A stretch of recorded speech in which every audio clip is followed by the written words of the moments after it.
Contrary to typical opinion, the 1920 memoir Storm of Steel by Ernst Jünger does not actually glorify war.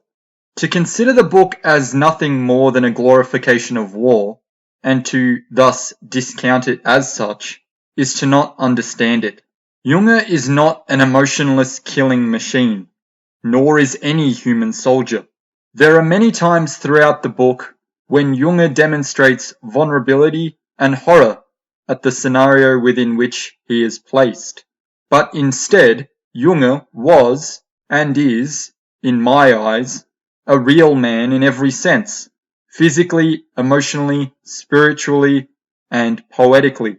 Only a real man could unashamedly share such vivid displays of both brutality and harshness that was life in war, but simultaneously accept the situation and still try to courageously survive. Storm of Steel is just a raw, honest, and passionate work. It is incredible. Jünger is a master of the macabre, and he's a master of it because he lived it, and in many ways conquered it, as much as is humanly possible anyway, because he was still able to discuss his life in an open and cognizant fashion, with many of his faculties still intact until his passing.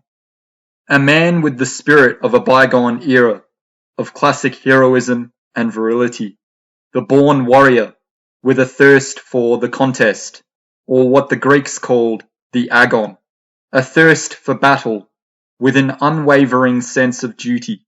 Such things were exciting for Jünger and men of his ilk. If I were to describe the character of such a man, I would say it is a character not unlike that of Achilles. Of course, by modern sensibilities, such a man is frowned upon.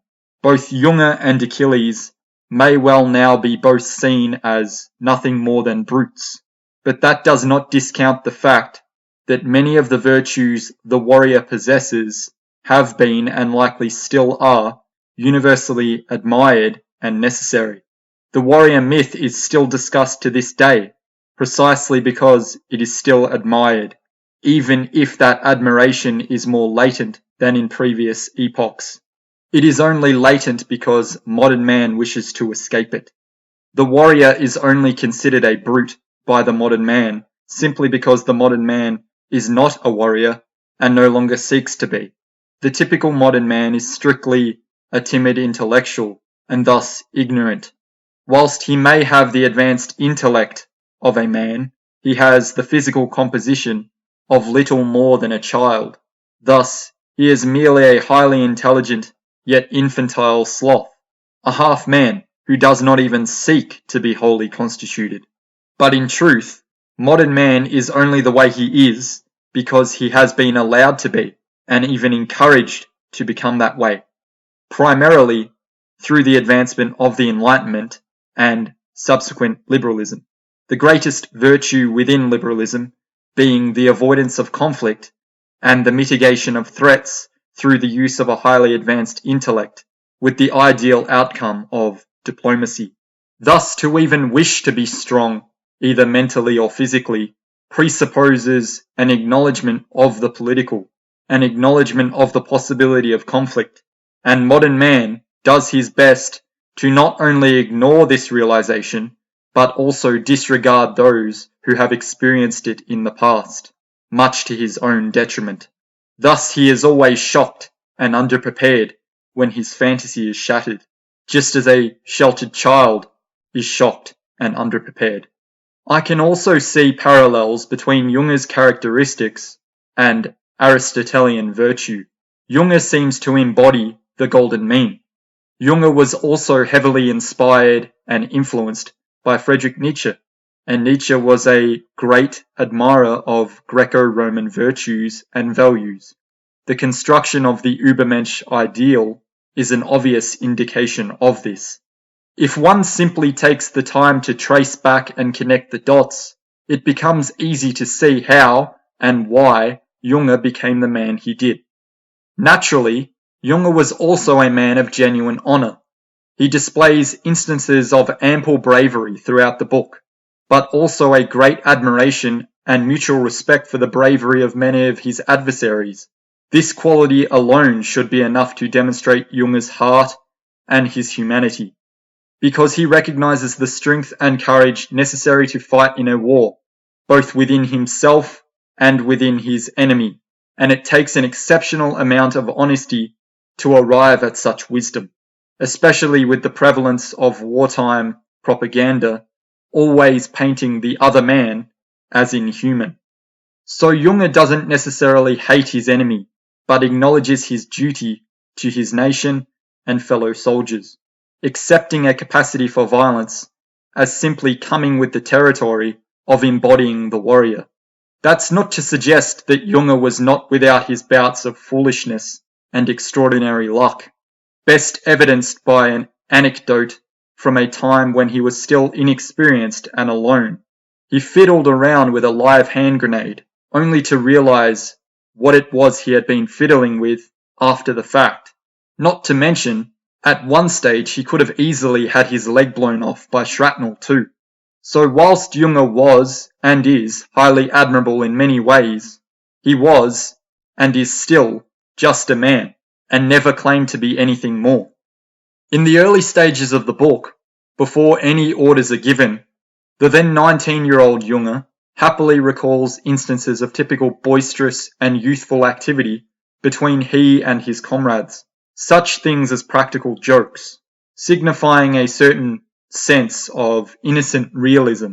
These young men enlisted as soldiers were just that, young men enlisted as soldiers.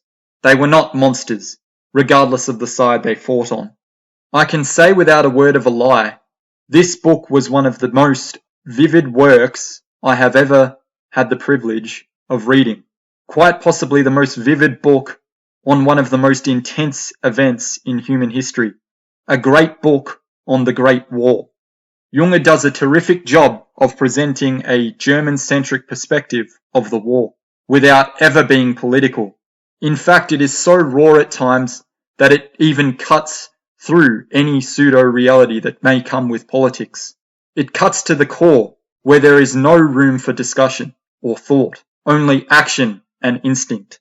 An obvious, worthwhile comparative work would be All Quiet on the Western Front by fellow German war veteran Erich Maria Remarque, which I also intend to read and review in future. Furthermore, here is a profound example of such a vivid and poetic passage taken from Storm of Steel. The trench wall was appalling, choked with seriously wounded and dying men. This was the home of the great god Pain, and for the first time I looked through a devilish chink into the depths of his realm. Whilst Junger is certainly amongst one of the best authors I have come across when it comes to setting a scene, there is of course only so much that words can describe without the benefit of visual accompaniment. This is where the mise-en-scene of cinema is most valuable. In recent times, the film 1917 could be considered the best demonstration of the trials and tribulations of trench warfare and life. A sense of constant unease, bleak and dreary, recurring instances of kill or be killed scenarios, entirely illiberal. The only somewhat inaccurate thing about the film was how many times the main character manages to escape serious injury or death. If the movie were true to life, the story wouldn't be very long. Although in the case of Junger, he was wounded on the battlefield no less than 14 times, and survived until the age of 102. So perhaps the film is not so inaccurate after all, as stories such as Junger's did obviously exist. However, it is sensible to suggest that they are the exception to the rule. In order to fully immerse oneself in the event of World War I and the dutiful mindset that aligned with it, finding such things as personal memoirs and watching films goes a long way to advancing one's understanding. But in my opinion, one can go even further in their appreciation of sacrifice with the reading of wartime poetry. A man by the name of Alan Seeger was an American war poet who fought and died in World War I during the Battle of the Somme, serving in the French Foreign Legion. He is most well known for having authored the poem I Have a Rendezvous with Death. a rather ironic favorite of US President John F. Kennedy. Here is the poem in all its glory. I have a rendezvous with death at some disputed barricade when spring comes back with rustling shade and apple blossoms fill the air. I have a rendezvous with death when spring brings back blue days and fair. It may be he shall take my hand and lead me into his dark land and close my eyes and quench my breath. It may be I shall pass him still. I have a rendezvous with death on some scarred slope of battered hill when spring comes round again this year and the first meadow flowers appear. God knows 'twere better to be deep pillowed in silk and scented down, where love throbs out in blissful sleep, pulse nigh to pulse and breath to breath, where hushed awakenings are dear. But I've a rendezvous with death at midnight in some flaming town, when spring trips north again this year, and I to my pledged word am true.